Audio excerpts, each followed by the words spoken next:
तो दोस्तों आज मैं एक्सप्लेन करने वाला हूँ एक काफी डिफरेंट टाइप की हॉरर कॉमेडी फिल्म को जो कि हाल ही में ही रिलीज हुई है, जिसका नाम है नाइट बेज। ये मूवी जो है वो पोस्ट पार्टम डिप्रेशन के ऊपर बेस्ड है, तो आपको देखने में ये थोड़ी सी इंटरेस्टिंग लगेगी, डिफरेंट लगेगी, लेकिन एंड तक देखना। मैंने इसका डीपर मीनिंग आपको समझाया है और आपको जब वो समझ आएगा ये काफी अच्छी मूवी बन जाती है। और मैंने हाल ही में एक्सप्लेन किया है एक बहुत ही बढ़िया क्रिस्टन स्टुअर्ट और रैम सैमी की तरफ से बेहतरीन फिल्म को, जिसका नाम है द मैसेंजर्स। अगर आपने उसे नहीं देखा है जाकर देख लेना, उसका लिंक आपको नीचे पिन कमेंट में मिलेगा। तो चलिए अब बिना किसी देरी के चलते हैं सीधा वीडियो की तरफ। तो कहानी की शुरुआत होती है एक माँ को दिखाते हुए, और इस मूवी के अंदर इसका नाम कुछ है नहीं, मदर से ही इनको डिनोट करा गया है, तो इनका हम एक नाम रखेंगे। तो इनको अब से हम मार्था बुलाएंगे। अब मार्था अपने बेटे के साथ शॉपिंग पर आई हुई है। वो एक व्यक्ति को देखती है जो कि अपने दो बेटों के साथ था और वो उन दोनों को संभाल भी रहा होता है। खैर इसी बीच मार्था का बेटा उसे परेशान करने लगता है कि तभी उसकी फ्रेंड सैली वहाँ पर उसे मिलती है। सैली अब मार्था के बेटे को देखती है और काफी खुश हो जाती है और उसे काफी क्यूट भी कहती है। सैली की जिंदगी काफी अच्छी थी, यानी कि उस पर ज्यादा जिम्मेदारियां नहीं थी। वो मार्था से पूछती है कि उसे तो काफी पसंद होगा बच्चे के साथ दिन भर घर पर रहकर उसका ध्यान रखना, लेकिन मार्था को ऐसा नहीं लगता था। मार्था असल में एक आर्टिस्ट है और यहाँ पर वो अपने आर्ट वर्क पर काम नहीं कर सकती थी क्योंकि उसके ऊपर काफी जिम्मेदारियां होती हैं। तो उसको ये लगता है कि वो इन सब के बीच में खाली अटक गई है और वो अपने कुछ आर्ट वर्क को डायरेक्ट करना चाहती है, लेकिन वो भी ये नहीं कर सकती क्योंकि उसके ऊपर जिम्मेदारियों का बोझ काफी है। अब उसको देखकर हम साफ समझ पाते हैं कि वो अपनी जिंदगी को लेकर अपने बच्चे से थोड़ी सी फ्रस्ट्रेटेड हो रखी है। अब देखो ऐसा मतलब नहीं है कि यहाँ पर वो अपने बच्चे से प्यार नहीं करती, लेकिन उसे अपने लिए थोड़ा समय चाहिए और ये सारी बातें वो अपने मन में कह रही होती है। लेकिन सैली के मुंह पर वो इतना ही कहती है कि हाँ उसे ये सब काफी अच्छा लगता है अपने बेटे के साथ वक्त बिताना। जिसके बाद हम मार्था की रोजमर्रा की जिंदगी को देखते हैं, जिसके अंदर वो अपने बेटे का ध्यान रखती है, ब्रेकफास्ट बनाती है, घर का सारा काम करती है। उसका बेटा फिलहाल स्कूल भी नहीं जा सकता, इसलिए उसके लिए काफी ट्रबल्स हैं। और तो और उसका बेटा काफी चंचल भी है, जिस वजह से उसे हर वक्त उसके ऊपर नजर रखनी पड़ती है। वो अपने बेटे को चाइल्ड और पेरेंट सेशन पर लेकर भी जाती है, जहाँ पर और भी माएँ आती हैं, लेकिन मार्था उन सबसे अलग बैठी हुई थी। इसी बीच उसका बेटा वहाँ पर एफ वर्ड कहने लगता है, जिससे कि उसे काफी शर्मिंदगी महसूस होती है। खैर अब मार्था अपने बेटे को लेकर वहाँ से निकलने लगती है, लेकिन तभी जेन नाम की एक लेडी उसके पास आती है और वो भी एक माही थी। अब जेन के साथ और भी लेडीज होती हैं जिनको पता था कि मार्था आर्ट बनाती है और वो लोग उसके आर्ट के बारे में बात करने लगते हैं। वो उससे काफी ज्यादा इम्प्रेस्ड हो रखे थे, लेकिन इसका कोई फायदा नहीं था क्योंकि मार्था अपने आर्ट का कुछ कर नहीं सकती थी। अब इसके बाद में मार्था वहाँ से अपने घर आ जाती है और हम देखते हैं कि रात को वो सोती नहीं है क्योंकि उसका बेटा उसे परेशान करता है।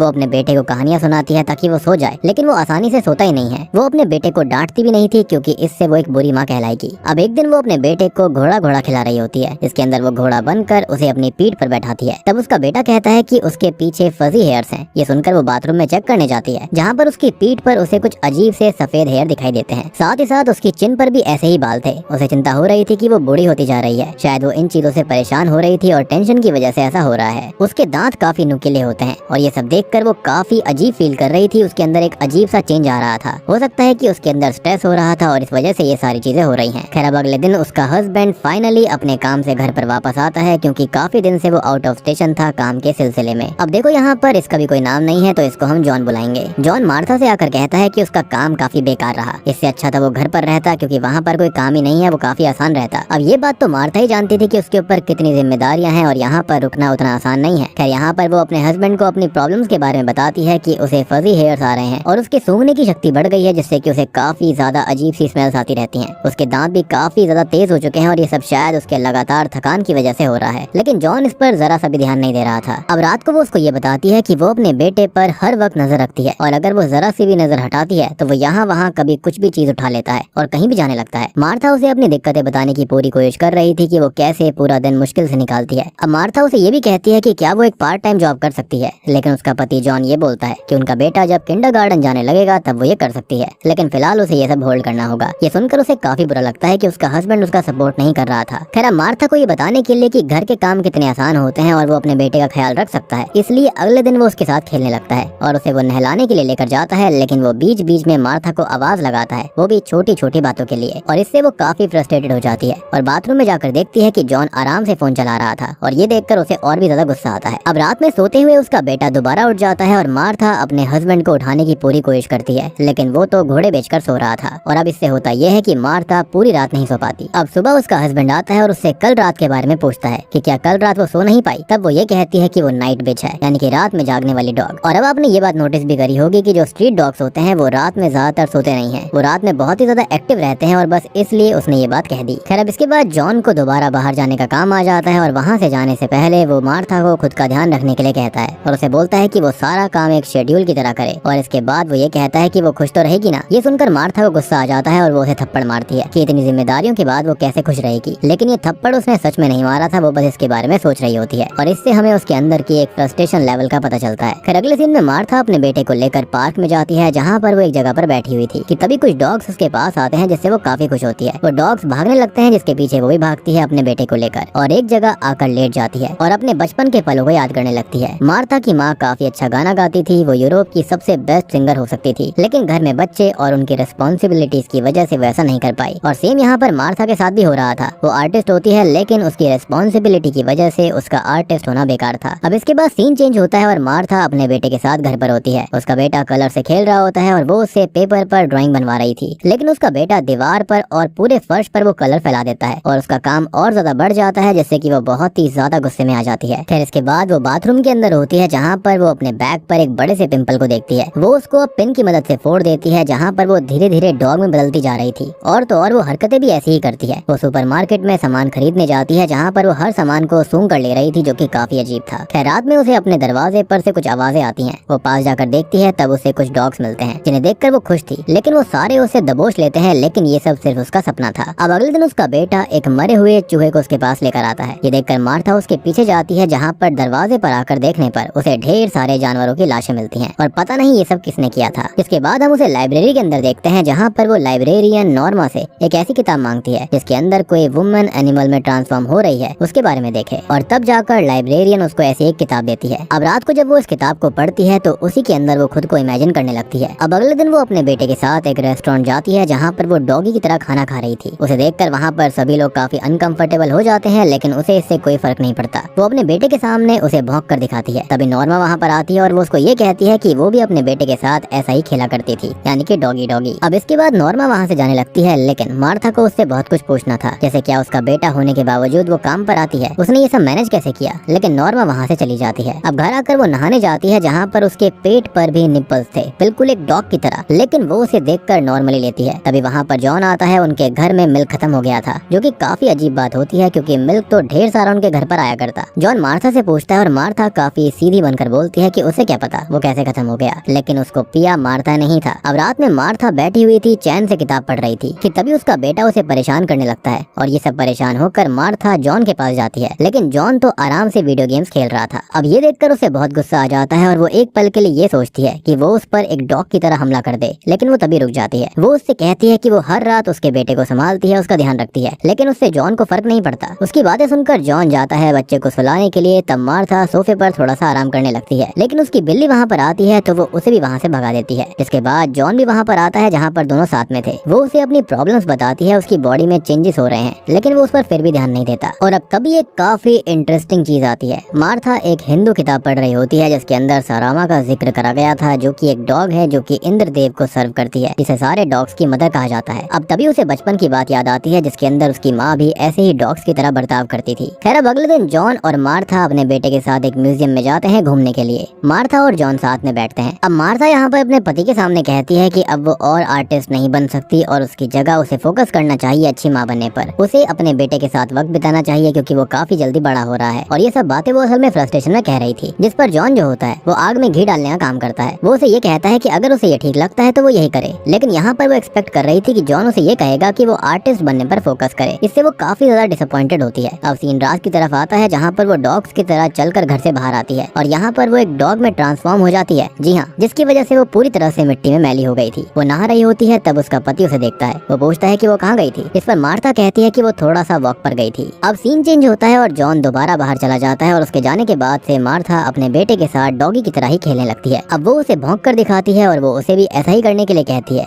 वो उसे पूरी तरह डॉग की तरह ट्रीट कर रही थी और तो और वो सोता भी डॉग बेड पर ही है। और ये सब काफी वियर्ड होता जा रहा था, लेकिन इससे होता यह है कि उसका बेटा अब उसकी बात मानने लगा था और आसपास के पड़ोसी भी उनकी हरकत देख रहे थे। इसके बाद सीन चेंज होता है और वो जाती है पेरेंट्स बेबी सेशन पर, जहाँ पर वो अपनी फ्रेंड से मिलती है। उनमें से एक माँ बनने वाली थी और यहाँ जो मार्था होती है वो उससे कहती है कि बहुत जल्दी उसकी आजादी उससे छिन जाएगी। और वो उन सबसे बात करती है कि माँ बनना काफी मुश्किल है, वो कुछ नहीं कर सकते सिवाय घर गृहस्थी संभालने के, क्योंकि एक माँ बच्चे के लिए ही जीती है और उसको अपने सपने छोड़ने पड़ते हैं। इसके बाद जॉन घर आ जाता है, जैसे ये सारी बातें पता चलती है कि मार्था किस तरह से उसके बेटे के साथ खेलती है डॉगी बनकर, उसे डॉग की तरह ट्रीट करती है और खुद भी ऐसी ही बनती जा रही है। खाना भी डॉगी के बोल के अंदर ही खाती है और अपने बेटे को भी देती है। मार्था अपने पति को कहती है कि उसे ये करना पड़ता है क्योंकि इससे उसका बेटा उसकी बात मानता है और इस कारण से कई समय बाद उसने सही से नींद ली है। अब जॉन को इससे दिक्कत नहीं थी, दिक्कत तो ये थी कि कहीं ये सब कुछ ज्यादा ना हो जाए। जिसके बाद अगले दिन मार्था जॉन से कहती है कि आज रात वो अपने कुछ फ्रेंड्स के साथ बाहर जा रही है, तो क्या वो उसके बेटा का ध्यान रख लेगा। यहाँ पर जॉन उसे हाँ कर देता है और वो वहाँ पर जाती है अपने दोस्तों के साथ पार्टी में। अब तभी वहाँ पर उसे नया नाम की एक लेडी मिलती है और नया असल में एक आर्टिस्ट है,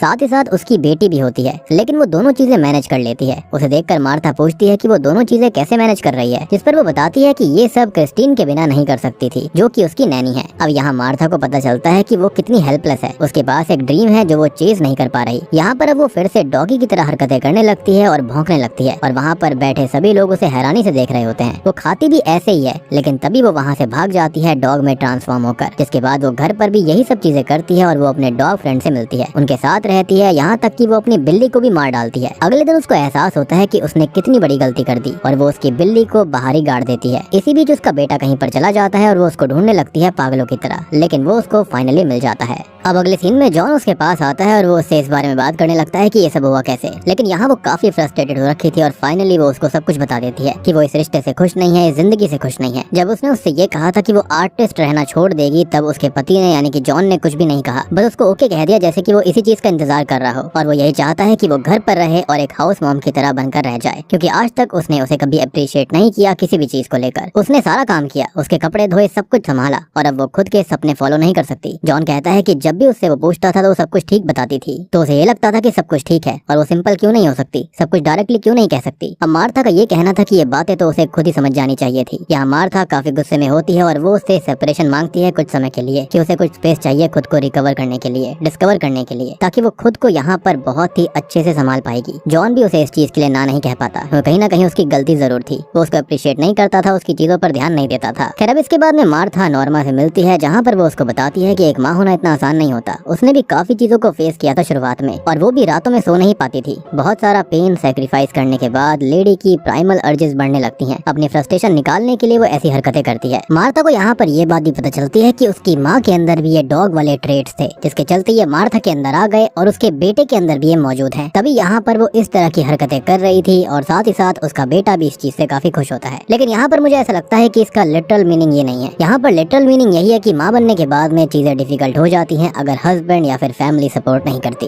जिसके चलते एक लेडी के ऊपर काफी प्रेशर पड़ता है, उसके अंदर चेंजेस आने लगते हैं, वो इरिटेटेड फील करती है, काफी कुछ चीजें होती हैं। एनीवेज अब सीन चेंज हो जाता है, जहाँ पर हम देखते हैं कि मार्था और जॉन बच्चे को अब बारी बारी से संभालते हैं, जिससे मार्था को अपने आर्ट के लिए टाइम मिल जाता है और वो कुछ अलग एक्टिविटीज करती है, जैसे जॉगिंग करना, एक्सरसाइज करना, जिससे उसका माइंड फ्रेश रहने लगता है। अब इस चीज से मार्था को काफी अच्छा लगता है और जैसे जैसे वो खुश रहने लगती है वैसे वैसे वो नॉर्मल होती जा रही थी। मतलब कि अब वो डॉग जैसी हरकतें नहीं कर रही थी, रातों को नहीं जागती थी, कुछ भी नहीं करती थी, सब कुछ नॉर्मल हो गया था। उसके हार्मोन जो थे वो बैलेंस में आ गए थे। इन सब से वो काफी अच्छा महसूस करती है। उसने अपने काफी सारे आर्ट्स भी बना लिए थे और वो खुद पर फोकस कर पा रही थी। अब वो अपना एक आर्ट एग्जीबिशन रखती है जिसमें उसने कई सारे आर्ट्स बनाए थे और उसने उसके अंदर दिखाया था खुद की ही लाइफ को, जो कि अब बहुत ही ज्यादा चिल हो गई है, जो कि वो हमेशा से चाहती थी। वहाँ पर उसके आर्ट को सभी पसंद करते हैं। खैर एग्जीबिशन देखने जॉन भी आता है और ये सब खत्म होने के बाद जॉन वहाँ की सफाई करता है। जॉन मार्था से माफी मांगता है क्योंकि वो उसे कभी समझ नहीं पाया और वो उसे उसके सपनों से दूर कर रहा था। वो उससे फॉरगिवनेस मांगता है और यहाँ पर दोनों फिर से एक हो जाते हैं और अब ये दोनों माता पिता और बेटा साथ में रहने लगते हैं। खैर अब सीन कुछ समय के बाद शिफ्ट होता है, जहाँ पर मार्था एक और बच्चे को जन्म देने वाली थी, लेकिन अब उसके साथ चीजें डिफरेंट होंगी क्योंकि उसका पति अब सपोर्टिव बन गया था और बूम, इसी के साथ में ये मूवी यहीं पर खत्म हो जाती है। तो दोस्तों ये थी नाइट बिच फिल्म की कहानी। उम्मीद करता हूँ कि आपको ये फिल्म समझ में आई होगी। ये जो मूवी है वो असल में पोस्ट पार्टम डिप्रेशन के ऊपर बनाई गई है। इस मूवी के अंदर यही दिखाया गया है कि जब एक लेडी नई नई माँ बनती है उसके बाद में उसकी बॉडी के अंदर कितने चेंजेस आते हैं, हार्मोनल डिसबैलेंस होता है और अगर उसको ठीक से सपोर्ट ना मिले, उसके मेंटल ट्रॉमा को यहाँ पर ना समझा जाए या फिर मेंटल प्रेशर को ना समझा जाए तो चीजें काफी गलत हो सकती हैं। और ये रियल चीज है, ये रियल में होती है। इसके बारे में आप इंटरनेट पर जाकर पढ़ भी सकते हैं। काफी सारे केसेस, काफी सारी स्टडीज भी आपको मिल जाएंगी। ये मूवी बेसिकली उसी को लेकर बनाई गई है। यहाँ पर एक हॉरर कॉमेडी के रूप में से दिखाया गया है। और बात रही डॉग वाली चीज की, तो आप इसको लिटरली एक वुल्फ वाली चीज के उसमें भी ले सकते हो कि जैसे लोग वेयर वुल्फ बन जाते हैं, यहाँ पर वो डॉग वाले ट्रेड्स को दिखा रही थी क्योंकि उसकी माँ भी ऐसी ही थी। तो अगर आप इसको लिटरली लेना चाहते हैं तो लिटरली ले सकते हैं, लेकिन अगर आप इसको एक अलग वे में लेंगे तो यहाँ पर पोस्टपार्टम डिप्रेशन के सिम्टम्स को इस तरह से दिखाया गया है। और यहाँ पर वो खुद को नाइट बिच ही मानने लगी थी क्योंकि डॉग्स जो होते हैं वो रात में जागते हैं, एक्टिव रहते हैं और वो भी ऐसे ही रहा करती थी। क्योंकि बच्चा उसका काफी उसे परेशान किया करता था। बेसिकली उसने अपने अंदर जो फ्रस्ट्रेशन को दबा कर रखा हुआ था उसी के रूप में वो बाहर आ रहा था। उसका पति उसे स्टार्टिंग में सपोर्ट नहीं करता, लेकिन एंड में सब कुछ ठीक हो जाता है। इनफैक्ट याद होगा कि शुरुआत में उसने एक सुपरमार्केट के अंदर आदमी को देखा था जो कि अपने 2 बच्चों को संभाल रहा होता है। तो वो यहाँ पर यही इमेजिन कर रही थी कि काश उसका पति भी ऐसा ही सपोर्टिव होता तो वो यहाँ पर बहुत चीजें कर सकती थी, लेकिन एंड में चीजें ऐसी हो गई थी, सब कुछ ठीक हो गया था। उम्मीद करता हूँ कि आपको ये मूवी का डीपर मीनिंग समझ में आ गया होगा। मूवी अच्छी लगी है तो लाइक कर देना, चैनल के ऊपर नए हैं तो सब्सक्राइब कर लीजिए। आई नो मूवी थोड़ी सी डिफरेंट है लेकिन टॉपिक काफी अच्छा है, तो उम्मीद करता हूँ कि आपको पसंद आई होगी। तो मैं आप सबको मिलता हूँ अगली वीडियो के साथ में, तब तक के लिए